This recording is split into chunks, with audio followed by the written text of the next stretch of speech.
3:30 বাজে। ঢাকা টু চট্টগ্রামের বাসটি তৃতীয়বারের মতো চট্টগ্রাম তেল পাম্পের সামনে আবারও বিরতির সময় নিল। বাসে থাকা যাত্রীরা একের পর এক নেমে চলেছে পাশে থাকা রেস্টুরেন্টটিতে গিয়ে কিছু খাওয়ার জন্য এবং কিছুরা নেমেছে প্রাকৃতিক ডাকে সাড়া দেওয়ার জন্য। তে এখনো ঘুমের দুনিয়ায় বেহুশ। আচমকা তের মামাতো বোন জিমিনের আওয়াজ শুনে তের ঘুম ভেঙে গেল। তারা দুজনই বাস থেকে নেমে পড়লো। জিমিনের প্রাকৃতিক ডাকে সাড়ার চাপটা বেড়ে যাওয়ার কারণে জিমিন থেকে কিছু না বলে ওয়াশরুমের উদ্দেশ্যে বেরিয়ে গেল।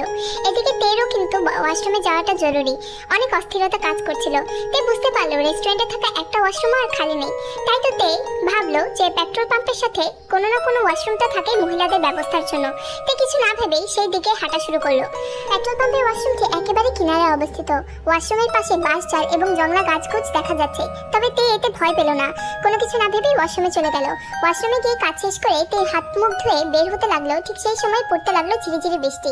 তে কিছু না ভেবেই রেস্টুরেন্টের উদ্দেশ্যে হাঁটা দিল। ঠিক সেই সময় তে শুনতে পেল কোথাও দূরে একটা মেয়ের আর্তনাদের আওয়াজ। শব্দগুলোকে অনুসরণ করতে তে বুঝতে পেল শব্দগুলো বাসচারের পেছন থেকে আসছে। তাই তো কৌতূহলবশত তেও সেদিকে হাঁটতে থাকে। প্রায় বেশ কিছুক্ষণ হাঁটতে হাঁটতে তে দেখতে পেল কয়েকজন লোক জড়ো হয়ে একটা মেয়ের সাথে কিছু একটা করছে, খারাপ কিছু একটা। তখনই তের কানে একজনের পুরুষালী কণ্ঠ ভেসে উঠল, বান্দির বাচ্চা নাটক মানাও, বেটা মানুষের ফাঁসিতে অনেক ভালো লাগে না সন্ধ্যা। কি ভাবছ রে, রেপিস্টের মামলা দিবে আমার ম্যাডাম তোরে ছাড়া দেবো রে? ছাড়মু তো, তোর দুনিয়া থেকে বিদায় করা ছাড়মু। এই আর খেল খতম করতো আমার চোখের সামনে ওর দেখতে চাই না। আর নোংরা শরীর দেখার কোনো ইচ্ছা নেই। আরে তোরা খাওয়া দাওয়া একটা শেষ করে দে। বসের আদেশ পাওয়া মাত্র লোকটি ছেলে পেলে নামিয়ে নোংরা দৃষ্টিতে মেয়ের দিকে যেতে লাগলো। তোরাও তো দিয়ে গো খাওয়ার বাচ্চা সব। আমি কইছি দেখে করা না পড়ে আমি গো খেতে করে গো খাবি তোরা? হুট করে জাঙ্কুকে ডান হাত অনু নিজের পকেটে থাকা পিস্তলটি বের করে মেয়েটিকে শুট করে একেবারে পৃথিবী থেকে বিদায় করে দিল। সেটা শালা আমার কান্না করলে কি তুই এটা দেন না ভাই, আকাশ ফর্সা হয়ে যেতেছে, এমনি লাস্টে সেটআপ দেওয়া লাগবো। আর তাছাড়া মজাও পেতেছিলাম না, ক্লাইম্যাক্স না থাকলে মজা লাগে। এদিকে জঙ্গলের আড়াল থেকে লুকিয়ে লুকিয়ে সম্পূর্ণ দৃশ্যটি দেখছিল তে। এরকম ঘটনা দেখে তে আতঙ্কিত হয়ে ওঠে। যত তাড়াতাড়ি সম্ভব সবার চোখের আড়ালে এই জায়গাটিকে ত্যাগ করতে হবে। পেছন ঘুরে দাঁড়াতেই তে একটা পা পড়ে শুকনো বোতলের উপর। সাথে সাথে কচমচ করে আওয়াজ হয়ে উঠলো, শালা রে ক্লাইম্যাক্স খুঁজতেছিল না? ওই দেখ ক্লাইম্যাক্স। ওমা মাইয়া নাকি? ভাই আপনি হাসতেছেন, শালি বাচ্চা আমাকে সব কর্ম দীক্ষা হয়েছে।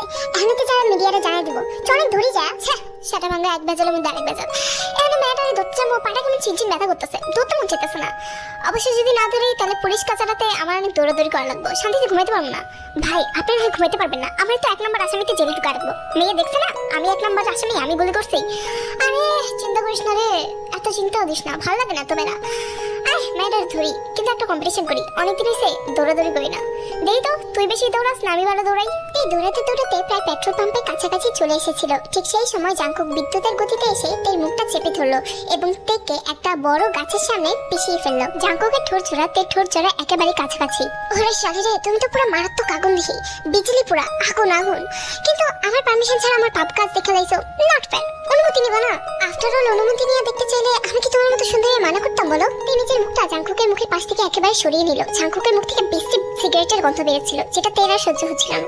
তাই মুখটা অন্যদিকে করে তে অঝরে কাশতে লাগলো। ভাই অবশেষে ধরলেন শালিটারে। শালি লেখা কতটা পথ দৌড়ায় আইতে হইলো আমার। ফোন বেড়া শালি বুঝতেন ভদ্রতা নেই, মেরা শিখবি। একটা সুন্দর মেয়ের এমনি শালি কস নট ফেয়ার, আমার ভালো লাগে না, সরি ক।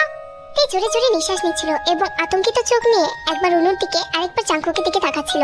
সেই চোখে আতঙ্ক ছাড়াও ঘৃণা স্পষ্ট ছিল। ও আমার ঠাড়া পড়া বিজলি, আমার দিকে তাকাইতেছে তাকাও, অনুর দিকে তাকাইতেছে কেন?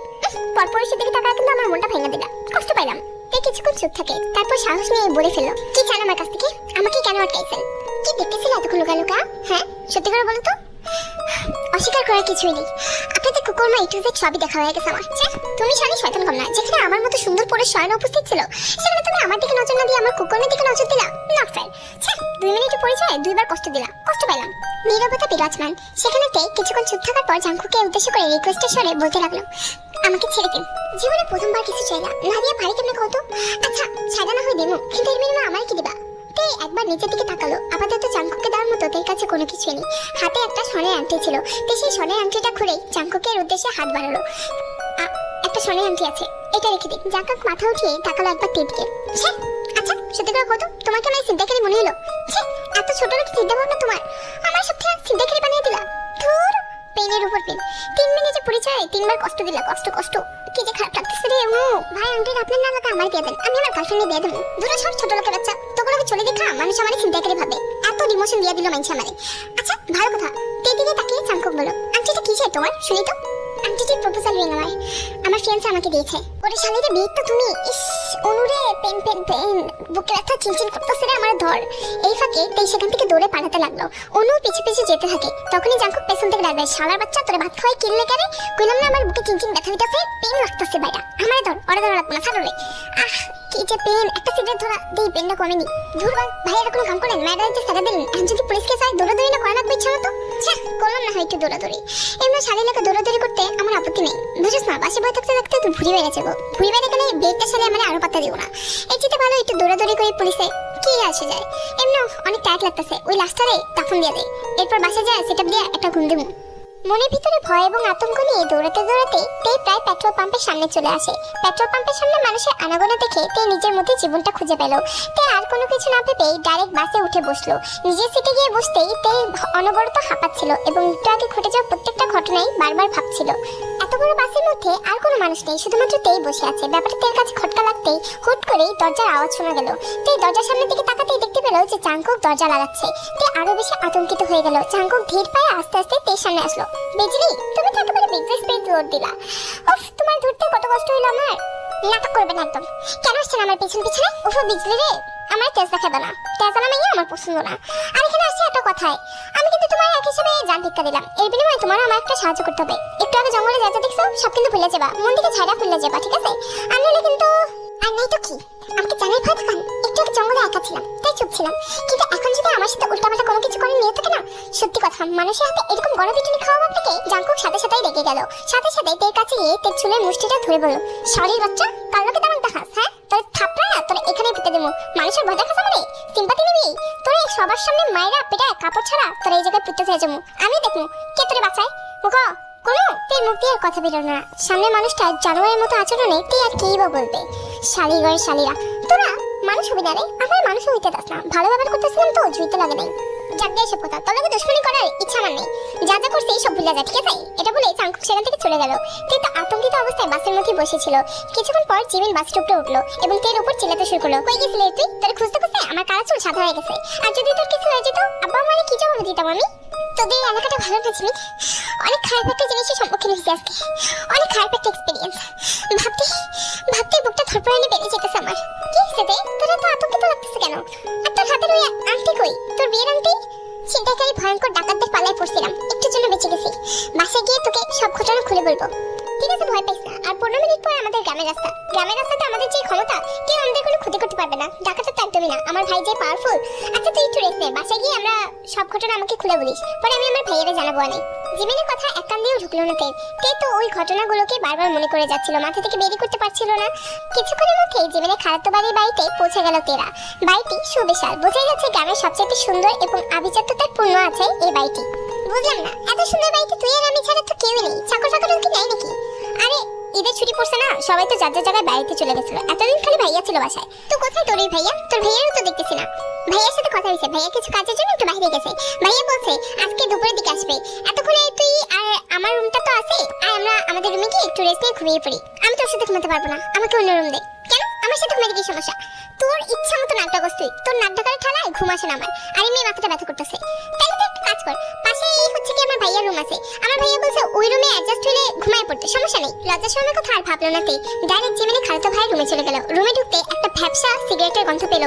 ছি, কে জানে কেমন খাচ্ছরা নেশাখোর ভাই ওর, সারাদিন কি নেশা খাতে থাকে নাকি? এটা বলেই তে চলে গেল একেবারে খাটের উপর শুয়ে পড়লো। খাটের থেকে সিগারেটের গন্ধ আসছিল, কিন্তু তের মাথাটাও বেশি ঘোরাচ্ছিল। ঘুম দেওয়া অত্যন্ত প্রয়োজন, তাই তো তে সিগারেটের গন্ধ নাকে নিয়েই ঘুমিয়ে পড়লো। তে এবং জিমিনের লম্বা ঘুমে ভোর পেরিয়ে একেবারে দুপুর বেজে গেল। তখনই তের আস্তে আস্তে সিগারেটের গন্ধটা যেন তীব্র হতে লাগছে, তের নাকের মধ্যে লাগছে। আস্তে আস্তে মনে হচ্ছে পুরো রুমে হয়তোবা সিগারেটের গন্ধে ধোঁয়ায় মিশে গিয়েছে। তে আস্তে আস্তে চোখ খুলে দেখতে পেল জাঙ্কুক সামনে ভ্রু কুঁচকে একটার পর একটা সিগারেট টেনে যাচ্ছে এবং ধোঁয়াগুলো তের মুখের উপরে ছাড়ছিল। তে এক লাফ দিয়ে খাট থেকে উঠে গেল। জানোয়ারের বাচ্চা, আমাকে ফলো করতে করতে আমাদের পাশে চলে আসতো। বেডের সাইড টেবিলের উপরে জাঙ্কুকের যে পিস্তলটা রেখেছিল, সেই পিস্তলকে তাক করে তে জাঙ্কুকের দিকে ধরে রাখে। এখন রুম থেকে বেরো, আনালে তোরে একেবারে ছাঁচটা করে এখানে ঝুলাই রাখবো। জানোয়ারের বাচ্চা, আমার পাশে আসছিস, বেরো। জাঙ্কুক নিজের হাতে থাকা ড্রিঙ্কসটি শেষ করে তের দিকে তাকিয়ে বলো, বিসলি নট ফেয়ার। আমার বাসায় এসে আমার খাটে ঘুমায় আমার পিস্তলের হাতে নিয়ে আমারই ধমকি দিতেছে জন্য বাসা থেকে বেরিয়ে যায়, এটা কোনো কথা বলো তো? আমার তো কোনো বাসা বাড়ি নেই, কই যাবো বলো তো? আর এরপর বাসা বাড়ি ছাড়া তো তুমি আমার বিয়ে করবে না। বিপদের পর বিপদ, নট ফেয়ার। আমার সাথে অবিচার করা হচ্ছে। আপনি জিমিনের খালাতো ভাই? ভাগ্যিস জিমিনের খালাতো ভাই, তোমার খালাতো ভাই তো না। আমার সাথে করে ফেলতো, তাই না? তখনই জিমিন তাদের রুমে এসে বলতে লাগলো, তে ভাইয়া খাবার রেডি হয়েছে, আসো দুপুরের খাবারটা একসাথে খেয়ে ফেলি। এটা বলেই জিমিন সেখান থেকে চলে যায়। জিমিন চলে যাওয়ার পরও জাঙ্কুক বারবার তের দিকে তাকিয়ে একটু পর পর শুকনো ঢোক গিলে যাচ্ছিল। তে প্রথমে ব্যাপারটা বুঝতে পারে না, তারপর নিজের দিকে তাকিয়ে দেখে যে তার গলায় তো ওড়না নেই। তে সবসময় বড় গলার থ্রি পিস পরে, তার নাকি অনেক বেশি ফাফার এবং গরম লাগে। এই জন্য তে সবসময় অনেক বেশি বড় গলা ইউজ করতো। জাঙ্কুকের সামনে এরকম উন্মুক্ত অবস্থায় আছে দেখে তেও সাথে সাথে থুতুপুতু খেয়ে যায় এবং বালিশ দিয়ে নিজেকে ঢেকে নেয়। তে একটু পর নোটিস করে বুঝতে পারে যে জাঙ্কুক আসলে তের ওড়নার উপর বসে আছে, তাই তো তে এক টান দিয়ে জাঙ্কুকের নিচে থেকে ওড়নাটা বের করে নেয়। সাইজগুলো কিন্তু হ্যাপি বড়, এইটুকু কাপড়ে ঢাকা হবে না ঠিকঠাক আই গেস। জাঙ্কুকের কথাটা পুরোপুরি শুনতে পারলো না তে, কিন্তু জাঙ্কুকের নিয়ে যে তেকে নিয়ে খারাপ সেটাতে খুব ভালোই বুঝতে পেরেছে। জাঙ্কুকের দিকে তাকিয়ে তে বলতে লাগলো, জিমিনের খালাতো ভাই আপনি, সেই ক্ষেত্রে আমার সাথে সম্পর্কে জড়িয়েছেন, আত্মীয়তার সম্পর্ক আমাদের। তে আপনাকে একটা কথা রিকোয়েস্ট করবো, অলরেডি আমার সাথে যা যা করেছেন তা ভুলার মতো না, কিন্তু আগামীতে এরকম কোনো কিছু করতে আসবেন না যাতে করে আমি কখনো আপনার দিকে সম্মান দিয়ে তাকাতে না পারি। কি শালি স্ট্রেট ফরওয়ার্ড রে তুমি। হ্যাঁ তোমার কথা এত ঝাঁজ, আমার বুকে পুরো টাইম লাগে গেছে। ইস কি ব্যথা রে। হ্যাঁ রে বাবা, আপনি এত ইরিটেটিং কেন? আপনাকে সিরিয়াস ভাবে কোনো কিছু বলতেছি, সিরিয়াস ভাবে কোনো কিছু নিতে পারেন না? এই কথা শুনে জাঙ্কুকের ফুরফুরা মেজাজটা সাথে সাথে বিগড়ে গেল। সাথে সাথে এক হাতে তেকে পুরো দেয়ালের সাথে মিশিয়ে দিল এবং আরেক হাত তের গলায় চেপে ধরলো। জাঙ্কুক তের পুরো মুখের পাশাপাশি এসে তেকে বলতে লাগলো, শালির বাচ্চা বাজারটা আমার দাহিতা হাউস কেলে দা, তোর এই গলা বাজি, তোর গলাটা এখন টাইনা টাইনা তন্দুলের মতো লম্বা বানাই দেই। শালি ঘরে শালি, তোর একটা তর্ক রাখ, আমার ভদ্রতা দাহি যাবে না, বুঝছো? তের হাতটা চেপে ধরে জাঙ্কুক থেকে ধাক্কা দিয়ে তার রুম থেকে বের করে দিল। তে সাথে সাথে রেগে রেগে জিমিনের কাছে চলে গেল। আর এক মুহূর্ত আমি বাসা থাকবো না, আমাকে আমার জিনিসপত্র দে, আমি এক্ষুনি চলে যাবো। পাগলামি করিস না, যাবি কোথায়? তাছাড়া আব্বু আম্মু আর নানুও তো গ্রামে চলে আসতেছে না, একটু ধৈর্য ধর। আমি জানি ওই রুমে কি হইতে পারে সব ধারণা আছে আমার। ভাইয়ার সাথে এত বাড়াবাড়ি করিস না তে, ভাইয়া অনেক বদমেজাজি, জানোস না, রাগের বসে কি কি করে দেয়, কাউকে মানে না। আমার বাবাকে পর্যন্ত মানে না, মাকেও মানে না, নানিকেও মানে না, কাউকে মান্য করে ছেড়ে না, নিজের মতো চলে। তাই বলবো যে ওনার সাথে বাড়াবাড়ি না করাটাই ভালো। রাগে তের বুকটা ফেটে যাচ্ছে, কিন্তু করার মতো কোনো কিছুই নেই। তাই তো পরিস্থিতির সাথে নিজেকে মানিয়ে নিল। জিমিনের সাথে টেবিলে বসে খেতে লাগলো। তখনই জাঙ্কুকও খাবার খাওয়ার জন্য উপর থেকে নিচে নেমে আসলো। তাদের তিনজনের মধ্যে কারোর কোনো কথাবার্তা হচ্ছিল না, তারা তিনজনে নিজেদের মতো খাচ্ছিল। তাই তো পরিস্থিতিকে একটু সামাল দেওয়ার জন্য জিমিন বলে উঠলো, তে তুই না কালকে বলছিলি যে কালকে কোন গুন্ডাবান্ডারা তোর উপর অ্যাটাক করছিল, বল না ভাইয়াকে, ভাইয়া ওদেরকে ধরে ঠিকই শাস্তি দেবে। জিমিনের কথা শুনে তের কালকে রাতে ঘটে যাওয়া প্রত্যেকটা ঘটনাই মনে পড়ে যায়। জাঙ্কুকের দিকে তাকিয়ে তে বলতে লাগলো, বাচ্চা রে জিমিন, ওরা হচ্ছে রাস্তার কুত্তা, ওদের কাছে কোনো মেয়ে নিরাপদ না, মাইয়া মানুষ দেখলে ওদের সহ্য হয় না, লোভ লালসা একেবারে মেয়েদের উপর হায়নার উপর পড়ে যায়। এর জন্যই তো এতগুলো রেপ মার্ডার এসব হয়, বুঝিস না? এদের কথা আর কি বলবো, আমার তো মনে হয় ওদের কাছে নিজের মা বোনও নিরাপদ না, নিজের মার উপর ঝাঁপাই পড়তেও এক মিনিট ভাববে না ওরা। তুমি ঠিকই বলছো, এরকম কুত্তার বাচ্চা করে যে কেলাকা পৃথিবীতে বানাইছে আল্লাহ, আমি বুঝি না। যারা মেয়েদের সম্মান দিতে জানে না, আমি এদেরকে তীব্র ঘৃণা করি। এরকম মানুষ দেখলে একটা জুতা পেটা করবা, জনগণ দিয়ে প্লাই খাওয়াবা, বুঝছো না? আফটার অল তুমি বেঁচে গেছো, এটাই অনেক বেশি শুকরিয়া। তুমি এখানে আসছো আমার শহরে এসে কলঙ্কের দাগ লাগাইলে ব্যাপারটা খারাপ হতো না?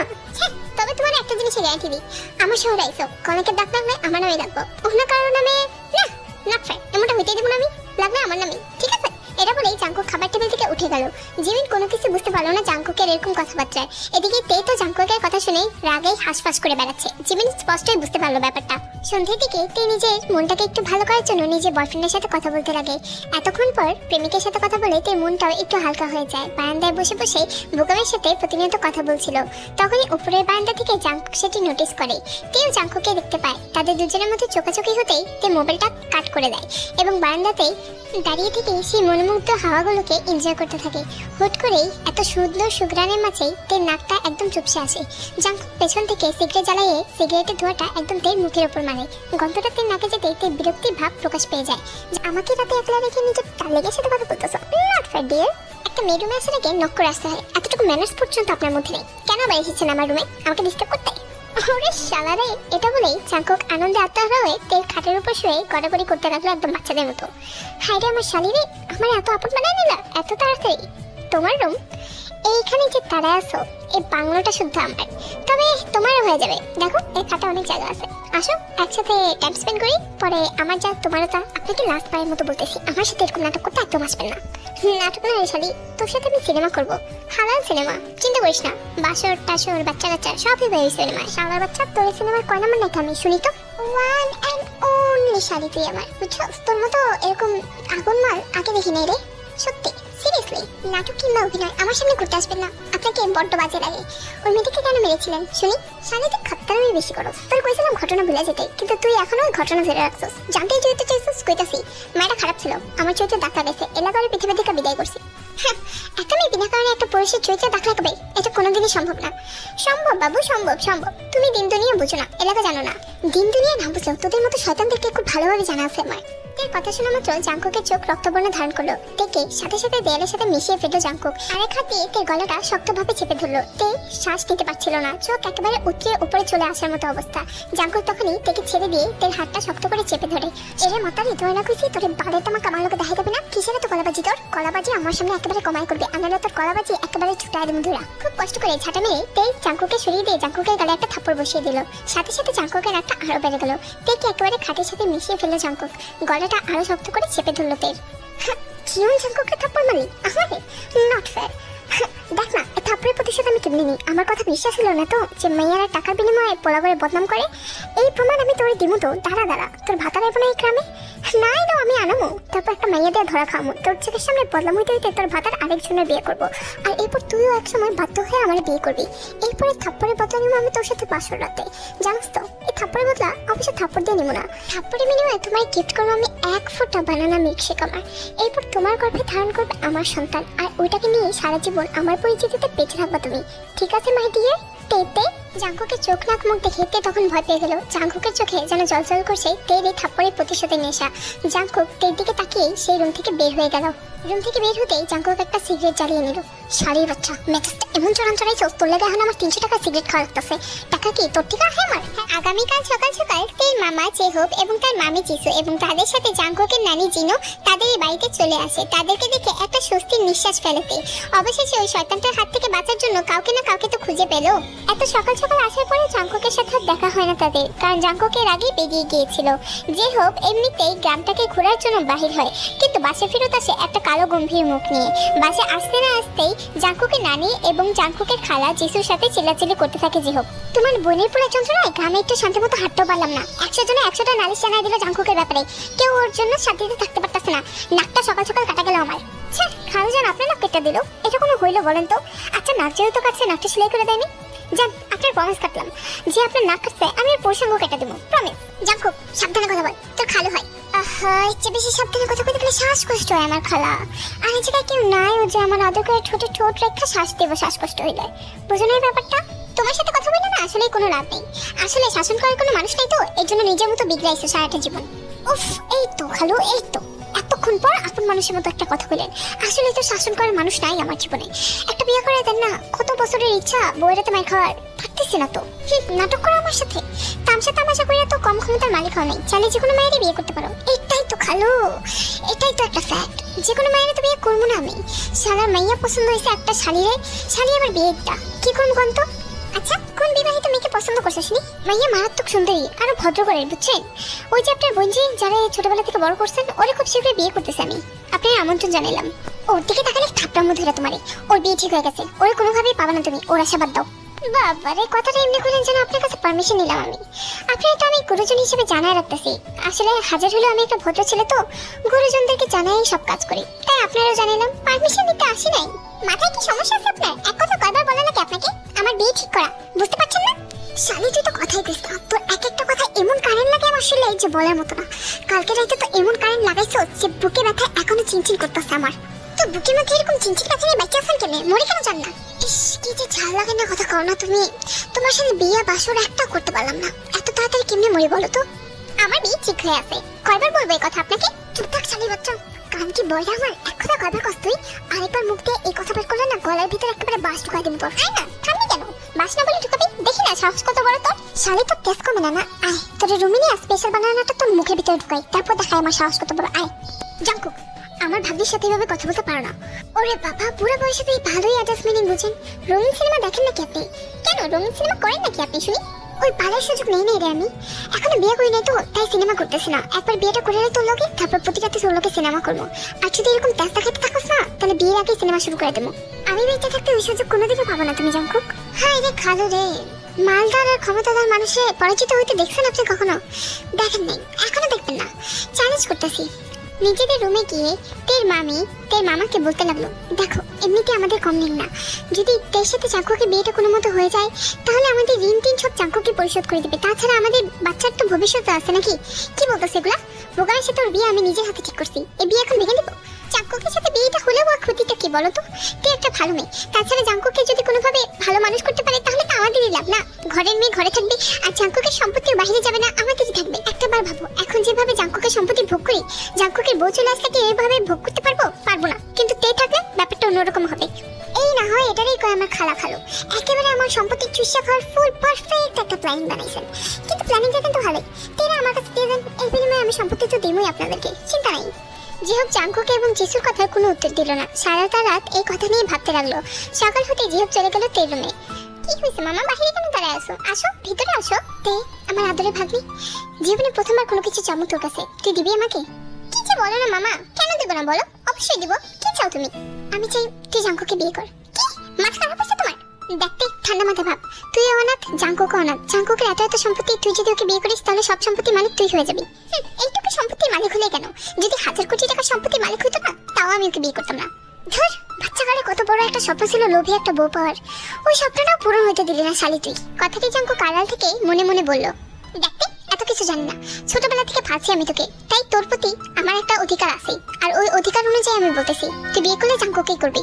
জাঙ্কুকে টাকা লোভী জাঙ্কুকের হাতের পুতুল হইতে লজ্জা লাগতেছে না মামা তোমার? গলার স্বর উচ্চ করার কারণে জেহবকে তেকে থাপ্পড় মারতে নাই, কিন্তু সেই সময় জাঙ্কুক পেছন থেকে জেহবের হাতটা ধরে ফেলে।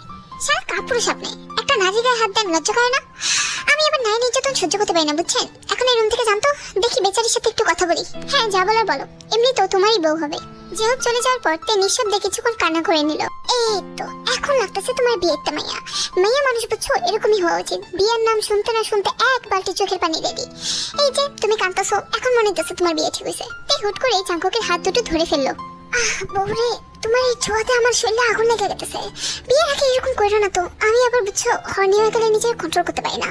জাঙ্কুক, আমাকে ক্ষমা করো, আমি আগে সব কর্মকাণ্ডের জন্য তোমার কাছে মাপ চাইতেছি, আমি সব শত্রুতা এখানেই শেষ করতেছি, তাও তুমি আমাকে মুক্তি দাও প্লিজ। আমার সাথে এরকমটা করো না, আমি প্রকাশকে অনেক বেশি ভালোবাসি, ওকে ছাড়া বাঁচতে পারবো না। শালি ভণ্ড মহিলা, আমার সে টাচ কইরা আমার মনে রবীন্দ্রবাতি জ্বালা মুখ দিয়ে অন্য বেটার নাম বের করস। এরপর থেকে না তোর মুখ দিয়ে অন্য বেটার নাম শুনলে না একেবারে জিপটা টেনে ছিঁড়ে ফেলবো ধীরা। তামাশা কেন করতেছেন আমার সাথে? দেখতেছেন তো আপনাকে বিয়ে করতে রাজি না, জোর করে বিয়ে করবেন আমাকে? ভালোবেসে তো বিয়ে করবি না তুই আমারে, তো কি আর করার বল, জোর করে বিয়ে করলাম। এমনি তো I love force marriage, it's attract me a lot. তে রেগে গিয়ে জাঙ্কুকে থাপ্পড় দিতে নাই, কিন্তু জাঙ্কুক তার হাতটা ধরে ফেলে এবং তাকে একটান দিয়ে নিজে একেবারে কাছাকাছি নিয়ে আসে। শালি বাচ্চা তেজ কমে না কেন তোর? হ্যাঁ, তোর তেজ কমাইতে কমাইতে তোর বিয়ে পর্যন্ত করতেছি, তাও তোর তেজ কমার নামই নাই। তে নিজেকে জাঙ্কুকের কাছ থেকে ছুটানোর চেষ্টা করে জাঙ্কুক থেকে দেয়ালের পাশে একেবারে মিশিয়ে দেয় এবং তার দুটি হাত জাঙ্কুক নিজের এক হাত দিয়ে দেয়ালের উপরে বেঁধে ফেলে, মানে জোর করে ধরে রাখে, আর অন্য হাত দিয়ে তার পা নিজের কোমরের উপর উঠিয়ে দিল, যার কারণে জাঙ্কুকের লিচের বাড়ির সংস্পর্শ তে খুব ভালোভাবে টের পাচ্ছিল। ছড়া মারে ছড়। জাঙ্কুক নিজে এক হাত তার কামিজের ভিতরে ঢুকিয়ে দিল, তারপর তার বাম পাশের অরেঞ্জ গুলাতে সাথে সাথে একটা থাপা বসিয়ে দিল। যন্ত্রণায় তে শব্দ করে উঠল, মাফ করেন আমাকে, আমার সামনে আর এইভাবে তেজ দেখাতে আইসো না ডিয়ার, আমি অনেক ভালো একটা অ্যাক্টর, যে কোনো টাইমে তোমার সাথে মুভি শুরু করে দেবে, বুঝতে পারলাম? এটা বলে জাঙ্কুক থেকে একটা কিস করে সেখান থেকে চলে যায়। এই কিছুক্ষণ জাঙ্কুকের যাওয়ার দিকে তাকিয়ে রইল। না, এর থেকে যেভাবেই হোক না কেন আমাকে মুক্তি পেতে হবে, আমার কিছু একটা করতেই হবে। বিকেলের দিকে জাঙ্কুক কিংবা জেহব কেউই বাড়িতে নেই। এই সুযোগটাকে কাজে লাগানোতে সবার চোখের আড়াল হয়ে একেবারে বেরিয়ে গেল যে বোগামের সাথে যাতে কোনোভাবেই তে কন্ট্যাক্ট করতে না পারে, এর জন্য জেহব অনেক আগেই তের থেকে মোবাইলটা কেড়ে নিয়েছিল। তাই তো তে একটা রিচার্জের দোকানের সামনে গিয়ে মোবাইল অ্যারেঞ্জ করে সাথে সাথে বোগামকে কল করে। তে, হয়েছে কি তোমার? তোমার মামা সকাল সকাল কল করে আমার সাথে তোমার বিয়েটা ভেঙে দিল। আসলে কোথায় তুমি? তোমার তো কোনো খবরই পাচ্ছি না, ঠিক আছে তুমি? আমি একদমই ঠিক নাই, যদি এখান থেকে কোনোভাবে বের হতে না পারি তাহলে আমাকে জোর করে ওই শয়তানটার সাথে বিয়ে দিয়ে দিবে। এরপর তো একে একে A to Z যা যা ঘটেছে সবকিছু বোগামকে খুলে বলো। চিন্তা করবে না, আমি কালকে আসবো, এসে তোমাকে রাতে এখান থেকে নিয়ে পালাবো, যেভাবেই হোক আমি বিয়েটা হতে দিব না, ঠিক আছে? কালকে রাতে তুমি বাস স্ট্যান্ডের সামনে থাকবা, আমি সেখানে তোমাকে নিয়ে পালাবো। ফোনটা রেখে দেওয়ার সাথে সাথে তের নজর পড়লো সামনে থাকা পুলিশ স্টেশনের মধ্যে। তখনই প্রথম দিনের সব ঘটনা তের চোখের সামনে ভেসে উঠলো। জাঙ্কুক কিভাবে একটা মেয়ের মার্ডার করেছিল এই দৃশ্য ভেসে উঠলো। অনেক বেশি রাগ হচ্ছিল জাঙ্কুকের উপরে, তাই তো তে কোনো কিছু না ভেবে পুলিশ স্টেশনে গিয়ে A to Z সব কথা খুলে বলে পুলিশকে। ও আচ্ছা, বুঝতে পারছি। আচ্ছা ঠিক আছে জাঙ্কুক ভাইয়ের ব্যাপারটা আমরা দেখবো না, এখন আপনি যান। চলে যাবো মানে? আমি জাঙ্কুক আর জাঙ্কুকের দলকে একটা মেয়ে মার্ডার হতে দেখছি নিজের চোখে, আর আপনাদের সামনে এসে বয়ানও দিচ্ছি, তাও আপনারা কোনো অ্যাকশন না নিয়ে আমাকে চলে যেতে বলছেন? আহারে ম্যাডাম, বুঝতেছেন না কেন? আমরা পুলিশ মানুষ, এই ব্যাপারটা আমরাই বুঝে নিব। আপনারা না কমাইতে হবো না। আর কোনো কিছু বলা না থাকলে যাইতে পারেন। আর কিছু বলতে চাই, ওই জিয়ন জাংকুক জোর করে আমাকে বিয়ে করতে যাচ্ছে এবং আমার ফ্যামিলি আমাকে ফোর্স করে ওনার সাথে বিয়ে দিতে চাচ্ছে। আমি বিয়েটা করতে চাই না, আমার নিরাপত্তা দেন আপনারা। কি জিয়ন জাংকুক আপনার বিয়ে করতেছে, তাও আবার জোর করে? ব্যাপারটা খুবই খারাপ। এসব ব্যাপার আমি একদম সহ্য করতে পারি না। দাঁড়ান, আমি ব্যবস্থা নিতেছি। এটা বলার সাথে সাথে তাই কাউকে কল করলো। কিছুক্ষণের মধ্যে জাংকুক ওই পুলিশ স্টেশনে হাজির হয়। সাথে সাথে তাকায় তের দিকে। তেও জাংকুকের দিকে তাকালো, কিন্তু আজকে আর প্রথম দিনের মতো ভয় করছে না, কেননা সে তো এখন পুলিশ স্টেশনে আছে। ভাইজান, আপনার বউ তো অনেক খ্যাপা দেখি, এর জন্য আপনার নামে নালিশ করতে আইছে। কিন্তু আপনার বউয়ের চাইতে বেশি খ্যাপা আছি আমরা। একটা বিয়ে করতেছেন, একবার জানাবেন না? জেনে আমার বই ঢোল পিটা সবাই ফোর্স ম্যানেজার ব্যাপারে কয়ে বাড়াইতেছে। ওই জায়গায় আমার জানানোতে কি আর যায় রে? শালা এটারেই কয়ে আসবো। বিয়ের আগে আমার টাকা বাঁচিতেছে রে। থাকতে থ্যাংক ইউ সো মাচ। তোমার জন্য এখন আর আমার বিয়ের কার্ড ছাপানোর দরকার নেই। জেনে তুমি আছো ঢোল পিটা সবাই বলার মতো, তাহলে কষ্ট করে আমার টাকা খরচ করে কেন কার্ড ছাপাবো বলো তো? আচ্ছা, তো এখানে কি কোনো নাটক মঞ্চ শুরু হয়েছে? পুলিশ অফিসার, আমি আপনাকে ওর ব্যাপারে কমপ্লেন জানাইতে আসছি। আপনি কেন কোনো অ্যাকশন নিচ্ছেন না? ভাবি কুল কুল, একটু শান্ত হন। বাসা ছাড়ালে বাসাতেই মিটালেন, কেন পুলিশ স্টেশন আইসেন কম তো? জাংকুক থেকে কোনো কিছু বলার সুযোগ দিল না। সাথে সাথে তের হাতটা জোরে চেপে ধরল। জাংকুক হাতটা চেপে ধরে টানতে টানতে তেকে গাড়িতে বসিয়ে দিল। তেকে বসালো ব্যাক সিটে, আর জাংকুক ড্রাইভিং সিটে বসে গাড়ি চালাতে শুরু করলো। অনেকক্ষণ গাড়ি চালাতে চালাতে একটা জঙ্গলের সামনে নিয়ে আসলো জাংকুক থেকে। তারপর জাংকুক তীক্ষ্ণ দৃষ্টিতে পেছনে ব্যাক সিটে তের দিকে তাকালো। তে জাংকুককে দেখে তখন ভয় পেয়ে যায়। জাংকুকের চোখে মুখে একটা অন্যরকম নেশা স্পষ্ট বোঝা যাচ্ছিল। জাংকুক ব্যাক সিটে আসার সাথে সাথে তের জামাটা উপর দিয়ে ধরে ফেললো। কি করছেন এগুলো আপনি? হ্যাঁ, অনিষ্ট করছে জান তোমায়। অপরাধ যেহেতু করছো, শাস্তি তো তোমাকে পেতেই হবে। তোমার শাস্তি এটাই। আমাকে এখন স্যাটিসফাইড করো, যেভাবেই হোক। আনালে আমি নিজেতেই বের করছি। তে জাংকুককে সরিয়ে দেওয়ার চেষ্টা করে, কিন্তু জাংকুক তখনই এক টান দিয়ে তে জামার উপরটা একেবারে ছিঁড়ে ফেলে। প্লিজ ছলনাময়ী শালি, তোরে বিশ্বাস করি কেমনে বলতো তুই? এবারের জন্য মাফ করে দেন। আমি আর কখনো এরকমটা করবো না, সত্যি। যা, মাফ করতে পারি, কিন্তু একটা শর্ত। কি শর্ত? আমার লুতুপুতু লিটল বানি তো আর পাগলামি কমাতই। ওকে একটু হাত দিয়ে আদর করে দে, আনালে কিন্তু আমি অস্তিত্ব আবিষ্কার করবো তোর মাঝে। তুই কি এটাই চাইছে? জাংকুক থেকে কাপড়গুলো পরিয়ে দিল, সাথে নিজেও কাপড় পরার পর ড্রাইভিং করা শুরু করে। তের অনেক বেশি ঘেন্না লাগছিল নিজের প্রতি। কাউকে কিছু না বলে নিজের রুমে গিয়ে শুয়ে পড়লো তে। রাত 12টা বাজার আগেই তে ঘুম থেকে উঠে পড়লো। বাড়ির সবাই হয়তো বা ঘুমিয়ে পড়েছে কিনা তা তে জানে না। তে চুপি চুপি বাড়ির বাইরে যাওয়ার জন্য মেইন গেটের সামনে আসে। পেছন থেকে জিমিন তা দেখে ফেলে। কোথায় যাচ্ছিস তে? তে সাথে সাথে থুতুপুতু খেয়ে পিছন ঘুরে তাকায়। তোর মাথা ঠিক আছে তো? তুই কি পালানোর বুদ্ধি করতেছস? না পালাই কি করবো জিমিন? আমি শয়তানটার সাথে সংসার করতে পারবো না। প্লিজ আমাকে সাহায্য কর। কাউকে কিছু বলিস না। আমি একা একা এখন বাস স্ট্যান্ডে চলে গিয়ে বোকামের সাথে পালিয়ে যাবো। চিন্তা করিস না বোন, আমি তোর সাথেই আছি। আমি তোকে সাহায্য করবো, কিন্তু একলা একলা যাস না, আমাকে নিয়ে যা। রাতের বেলায় তে আর জিমিন মিলে বাস স্ট্যান্ডে যাওয়ার জন্য একটা অটোতে উঠে কিছুক্ষণের মধ্যে তারা বাস স্ট্যান্ডের সামনে চলে আসে। বাস স্ট্যান্ডে কিছু যাত্রী বসে আছে। তে এবং জিমিনও সেখানে অপেক্ষা করতে থাকে বোকামের। তে জিমিনের ফোন নিয়ে বারবার বোকামের সাথে কন্ট্যাক্ট করার চেষ্টা করে, কিন্তু কোনোভাবেই কন্ট্যাক্ট করতে পারছিল না। তখনই বাস স্ট্যান্ডের একটা গভীর কর্নারে মহিলা বাথরুমের সামনে কিছু লোক জড়ো হয়ে অনেক বেশি চিল্লাপাল্লা করছিল। কিছু মহিলারও চিল্লাচিল্লির আওয়াজ শোনা যাচ্ছিল। তুই থাক, আমি দেখে আসি হচ্ছেটা কি। তে কিছুই বললো না। তে আর গেল না, সেখানে বাস স্ট্যান্ডে বসে বোকামের জন্য অপেক্ষা করতে লাগলো। আসসালামু আলাইকুম ভাবি জান, চিনতে পারছেন আমারে? ইউনুকে দেখার সাথে সাথে তের আত্মাটা একদম শুকিয়ে গেল। দূরে ভাবি, আমারে ভয় পেতেছেন? জাংকুক ভাই এটা দেখলে আমার একটা কাচ্চা খায় দেবো। প্লিজ আমারে ডরায়েন না। তৎক্ষণাৎ জিমিন এসে ভিড় থেকে ফেরত আসলো। চোখে মুখে জিমিনের ভয়ের ছাপ স্পষ্ট। তেই জিমিনের দিকে তাকিয়ে অনেকটা অবাক হয়ে যায়। পেছনে জাংকুকও ছিল। হুট করে জাংকুক তের সামনে জিমিনকে একটা থাপ্পড় দিয়ে দিল। শালি শালি, তুই কেমন বই না? আমার ইতিহাসের প্রথম বই তুই, যে নিজের ভাবিরে পালায় যেতে সাহায্য করছে। জাংকুক আরেকটা থাপ্পড় দেওয়ার জন্য হাত উপরে ওঠাতেই তে জাংকুকের হাতটা ধরে ফেলে। আমার দোষ, আমাকে মারেন, কিন্তু জিমিনকে মারবেন না প্লিজ। ওরে বাবা, ভাবি হওয়ার আগে ননদের প্রতি এত টান। যাক, ভালো লাগছে ব্যাপারটা। দেখছিস রে ইউনো, তোকে ভাবি কত ইনোসেন্ট। আমার কলিজার টুকরা আস্তা ইনোসেন্ট মাল। জাংকুকের এরকম শান্ত আচরণ কোনোভাবে মেনে নিতে পারছে না তে। কোনো না কোনো ঘাটটা তো অবশ্যই আছে। জিমিনের দিকে তাকাইতে জিমিনের চোখে মুখে ভয়ের ছাপ। কোনো কিছু বলতে পারছে না তেকে। জান আমার ননদের সাথে কি চোখাচোখি করতেছো? Not fair. চোখাচোখি করলে শুধুমাত্র জামার সাথে করবা। আমার চোখের দিকে তাকাও। কি বলতেছো চোখে চোখে শুনি? কিছুই বলতেছিলাম না। ওকে চলেন, বাসে চলে। আরে বাসে যেতে তো পাগল হয়েছে কেন? রাতের বেলা যেহেতু বেরিয়েছো, জামার সাথে একটু ঘুরবা না? চলো তোমার একটা সিনেমা দেখাই। এটা বলেই জাংকুক তার হাতটা ধরে সেই ভিড়ের মাঝখানে নিয়ে গেল। তে ভিড়ের সামনে গিয়ে একেবারে হতভম্বের মতো তাকিয়ে রইল। বোকাম এবং একটা মেয়েকে সবাই ধিক্কার জানিয়ে অনেক আজে বাজে কথা বলে বেড়াচ্ছে। হায় জনগণ, আপনারে আমার বিচার করেন। এই বোকাম মেয়ে আমার বিয়ে করার কতকে আমার বিয়ে না করে আমার সাথে শারীরিক সম্পর্ক করছে। আমি যখন সম্পর্ক আর করতে চাইলে তখন আমার সাথে জোর জবরদস্তি করছে।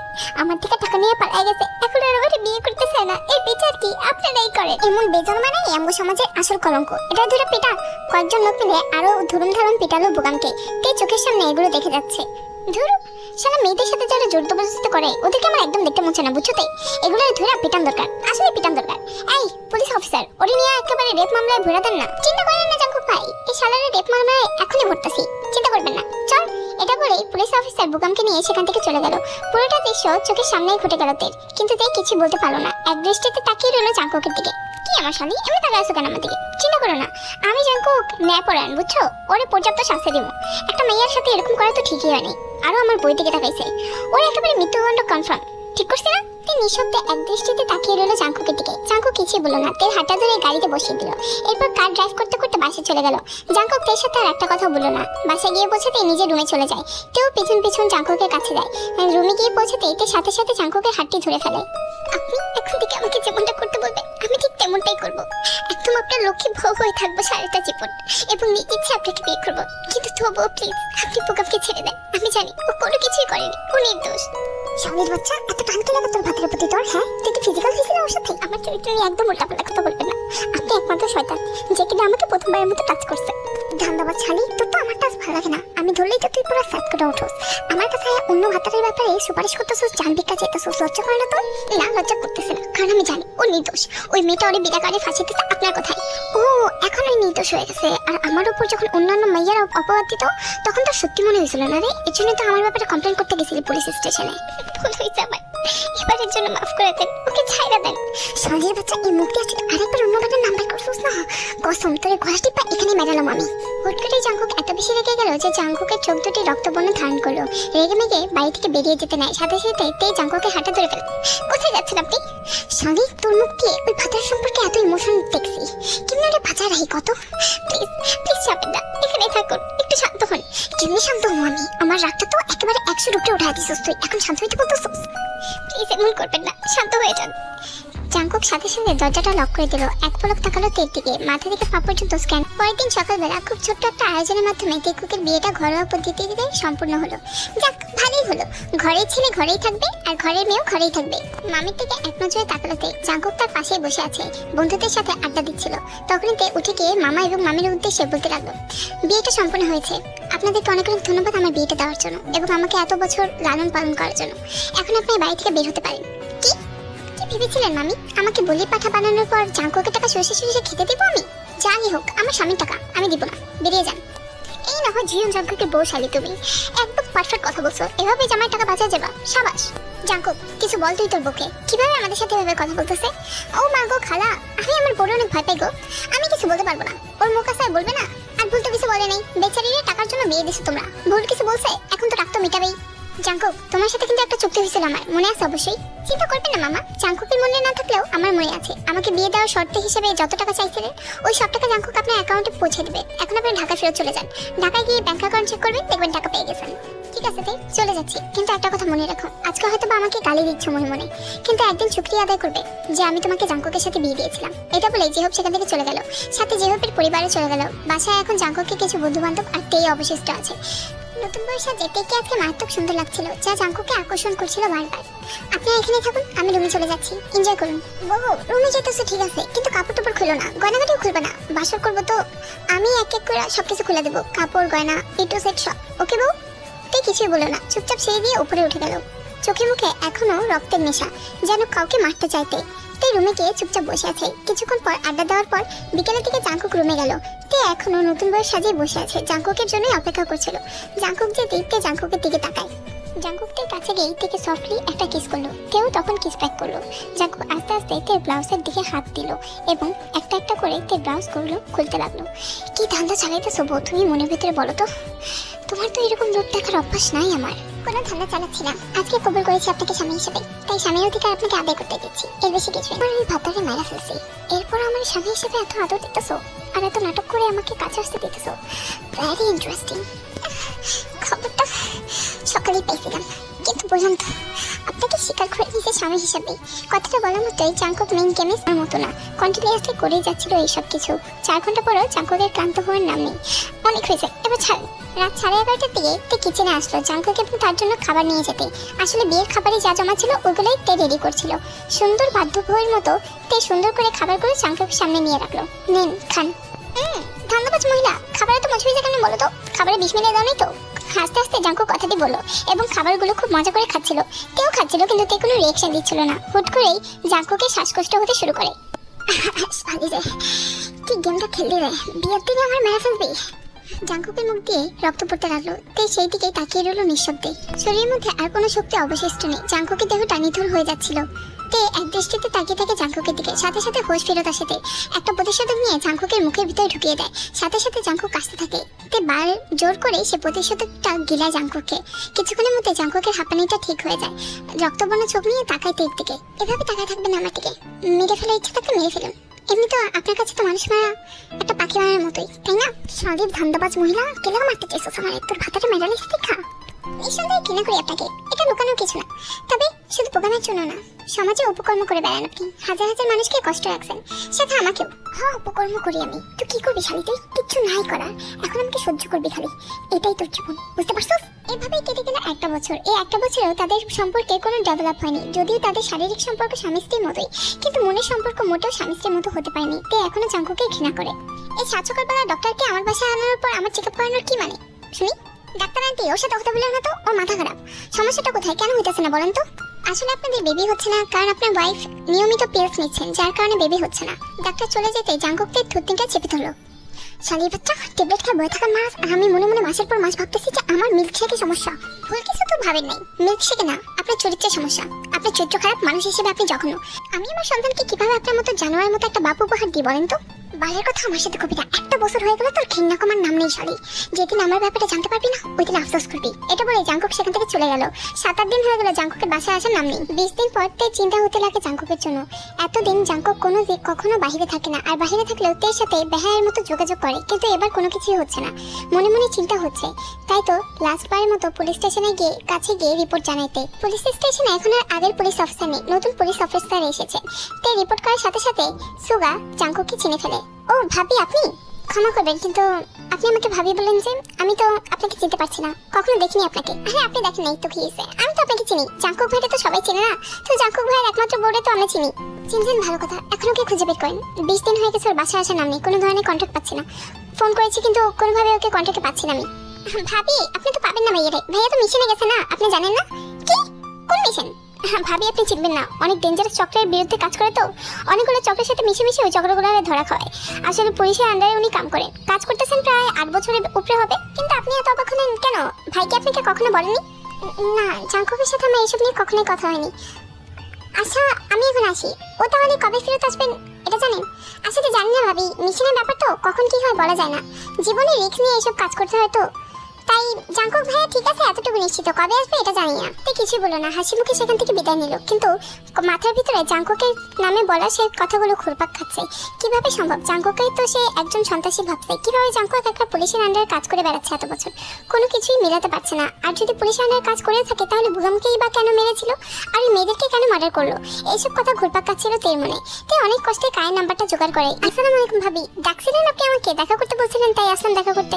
আমি আপনাকে কিছু জিজ্ঞেস করবো, সব উত্তর দেবেন, ঠিকঠাক উত্তর দেবেন, আর সাফ সাফ উত্তর দেবেন। হ্যাঁ হ্যাঁ ভাবি, অবশ্যই বলেন, কি জানতে চান?